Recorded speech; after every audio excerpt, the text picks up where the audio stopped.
ये कार्यकर्ता है भारतीय जनता पार्टी का।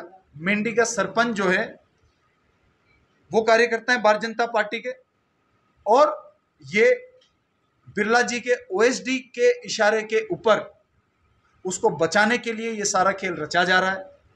मैं समझता हूं 7 महीने से यदि बूंदी पुलिस और प्रशासन पीड़िता को न्याय नहीं दिला सके तो उन्हें अपनी वर्दी उतारकर खूंटी पर रख देनी चाहिए।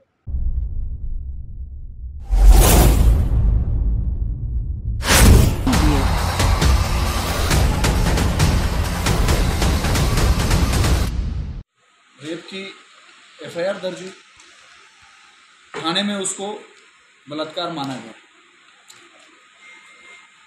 उसकी वो रिव्यू होने के लिए डीवाईएसपी ऑफिस जाती है, वो भी रिव्यू होके आ गई कि हाँ भाई ये रेप का अपराधी है। उसके बाद में उसकी जांच बदलाई जाती है, एडिशनल एसपी SC/ST सर। फिर कुछ महीने के बाद में इसकी, अभी मैं पूरा प्रॉपर दूंगा, अभी फैक्ट्स फिगर, केस नंबर क्या है, कितनी तारीख को जांच बदली, वो दूंगा आपको। उसके बाद और लंबा खींचने के लिए गिरफ्तारी नहीं हो, वो जांच दे दी एडिशनल एसपी जिला पुलिस। फिर जब कुछ महीने उसके पास रह गई तो उसके बाद ये जांच बदल गई एडिशनल एसपी कोटा। अब इस दौरान रेप के जो पीड़ित है उसके परिवार को तोड़ने के लिए उनके 2 भाइयों के खिलाफ, जो उसमें गवाह हैं, उनके खिलाफ थाने में केस दर्ज होता है। रोज रात को वहाँ पुलिस भेजी जाती है और उनको थाने में बाद में उठाकर बंद करके उनको जमानत करानी पड़ती है।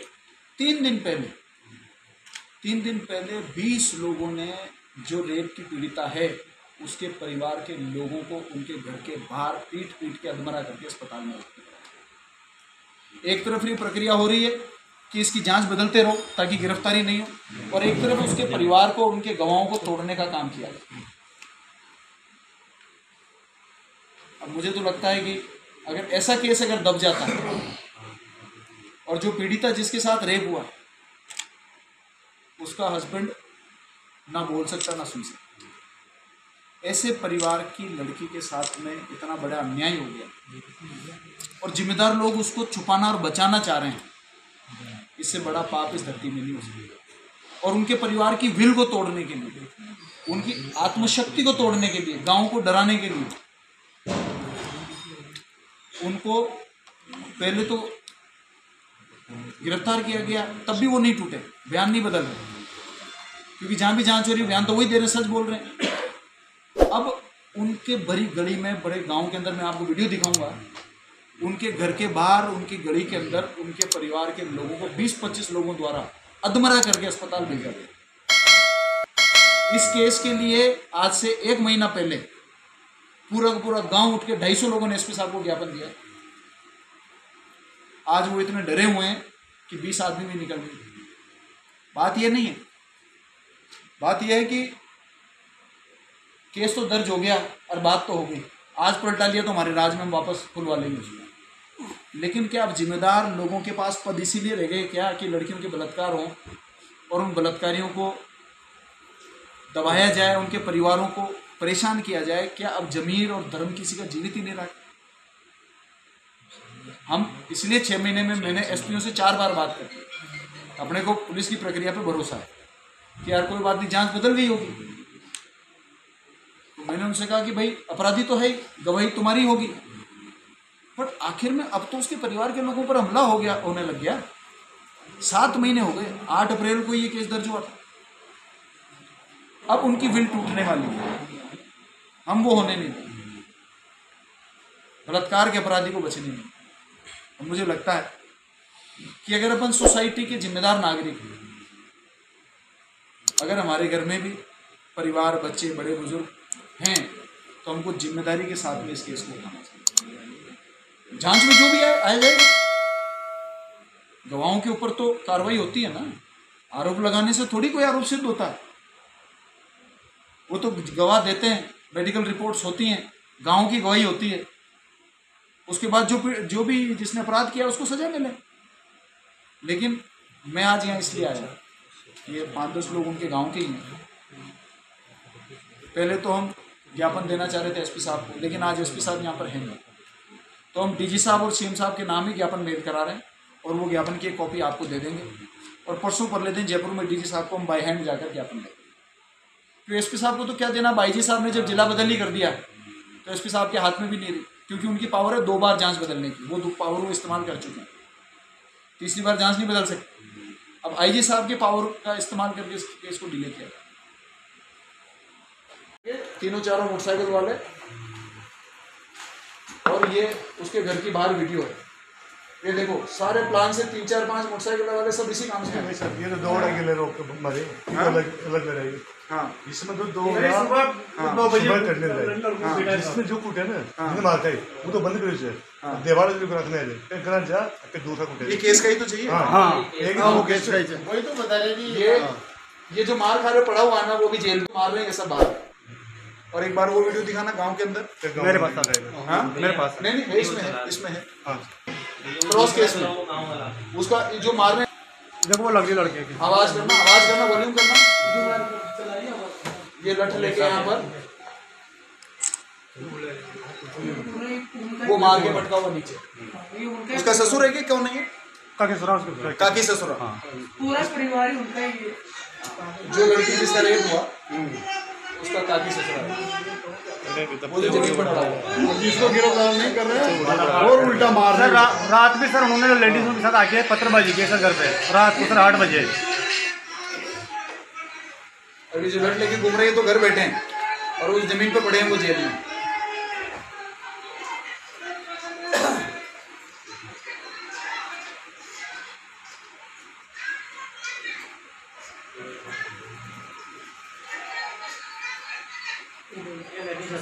लेडीज भी ला रहा हूँ।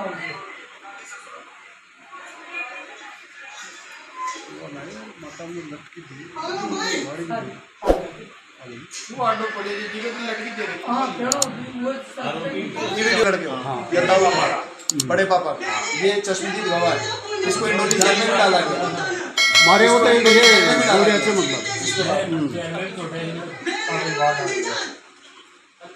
तो ये बैठ जाओ, बियर भी तो पास में ही है, एक ही गांव में है ना।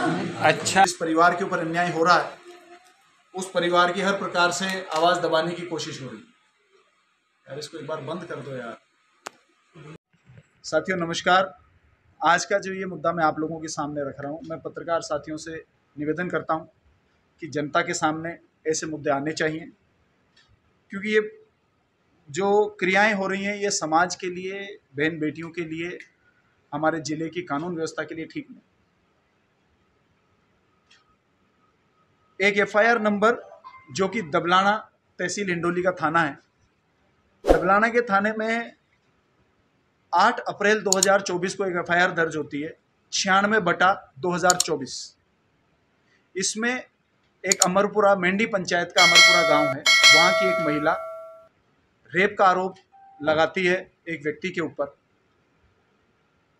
उसका आरोप थाने में सिद्ध हो जाता है, थाना उसको आरोपी मान लेता है।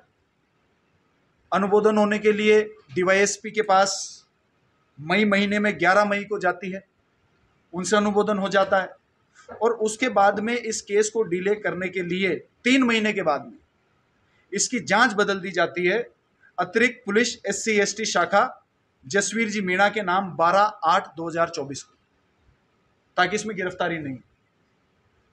उसमें भी जांच चलती है, 2 महीने उनके पास भी रहती है। फिर इसको पुनः डिले करने के लिए इस जांच को बदला जाता है 11/10/2024 को अतिरिक्त पुलिस अधीक्षक श्रीमती उमा शर्मा के नाम पर यह आदेश जारी हो जाता है,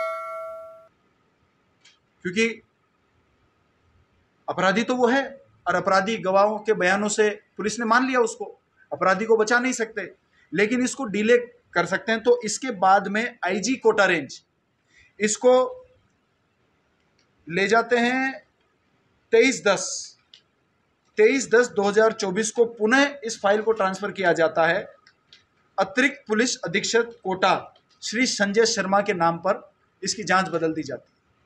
आज 7 महीने हो चुके हैं इस केस को दर्ज हुए हुए, पीड़िता को न्याय नहीं मिला है। पुलिस ने 2 बार SP साहब की लिमिट थी चेंज करने की, उन्होंने कर दी और इसके बाद IG साहब ने और डिले करने के लिए इसको आगे भेजा। अब इस दौरान जो पीड़ित परिवार है उसकी हिम्मत को तोड़ने के लिए सबसे पहले हिंडोली थाने में कल्याण सिंह द्वारा मामला दर्ज कराया गया 447/2024 मारपीट का मुकदमा पीड़िता के भाई के ऊपर, और उस पूरे परिवार को अनेक दिन हिंडोली पुलिस द्वारा बार बार जाकर परेशान किया गया, उनको गिरफ्तार किया गया, बाद में वो बेल के ऊपर, जमानत के ऊपर बाहर आए। इसके बाद में 295/2024 ये 3 दिन पहले की घटना है, दबलाना थाने में दर्ज हुई है, और इसमें 2 जगह पर पीड़ित के परिवार को, महिला के परिवार को 2 जगह पर मारपीट करी गई, सिर में कुल्हाड़ी लगी। अभी हॉस्पिटल में वो लोग, उसके परिवार वाले एडमिट हैं। उसके भाइयों को पहले जेल भेजा गया, अब उसके ससुराल के लोगों को पीटा गया है, ताकि ये जो प्रोसेस डिले हो रहा है इस दौरान उनकी हिम्मत टूट जाए और वो अपने बयान को बदल दें। ये सब कुछ हो रहा है।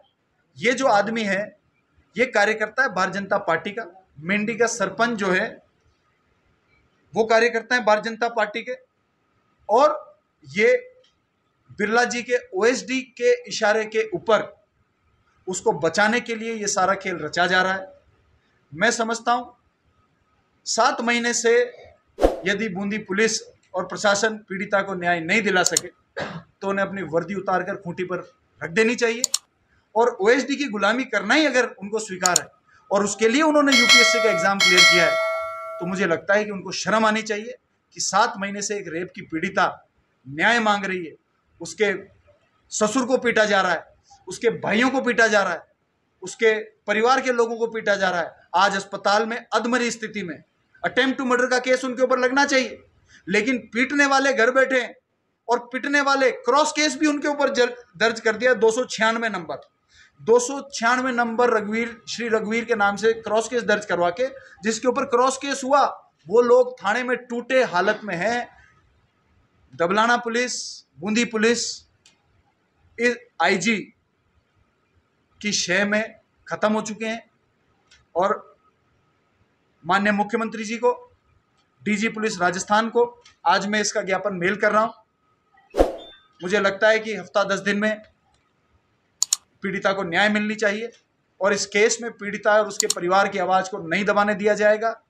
मैं पत्रकार बंधुओं से आग्रह करूंगा कि इस केस को और इसकी सच्चाई को, मैं आपको वीडियोस भी प्रेषित करूंगा, मैं ये लिखित में चिट्ठी और फैक्ट्स में आप पता कर लीजिए उस तारीख को, क्या वो बदलाई गई कि नहीं बदलाई गई, जांच केसेस दर्ज हुए कि नहीं हुए, और इसकी तय में जाकर जनता के सामने रखें, ताकि आज जो उस पीड़िता के साथ अमरपुरा गांव के साथ में हो रहा है वो और किसी बूंदी जिले की बहन बेटी के साथ में नहीं हो। मैं आप लोगों की मदद के गुहार लगा रहा हूँ, पीड़िता गुहार लगा रही है, उनके भाई बहन सारा परिवार यहाँ पर बैठा है। निश्चित रूप से आईजी कोटा रेंज को कह देना चाहता हूं, बलात्कारियों को बचाओगे तो तुम भी नहीं बचोगे। ये अंधा धंधा बंद करो, लोगों को परेशान करना बंद करो। बिरला जी के ओएसडी की दादागिरी को पुलिस प्रशासन को बंद करना पड़ेगा, वरना लोग विद्रोह कर जाएंगे, आंदोलन होंगे, और उसके जिम्मेदार बूंदी जिले की पुलिस और कोटा रेंज का आईजी रविदत्त गौड़ होंगे।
तो इसी तरह हमारे साथ बने रहने के लिए देखते रहिए दर्शन न्यूज, जो है आप सबका अपना विश्वास। व चैनल को लाइक, शेयर व सब्सक्राइब करना ना भूलें।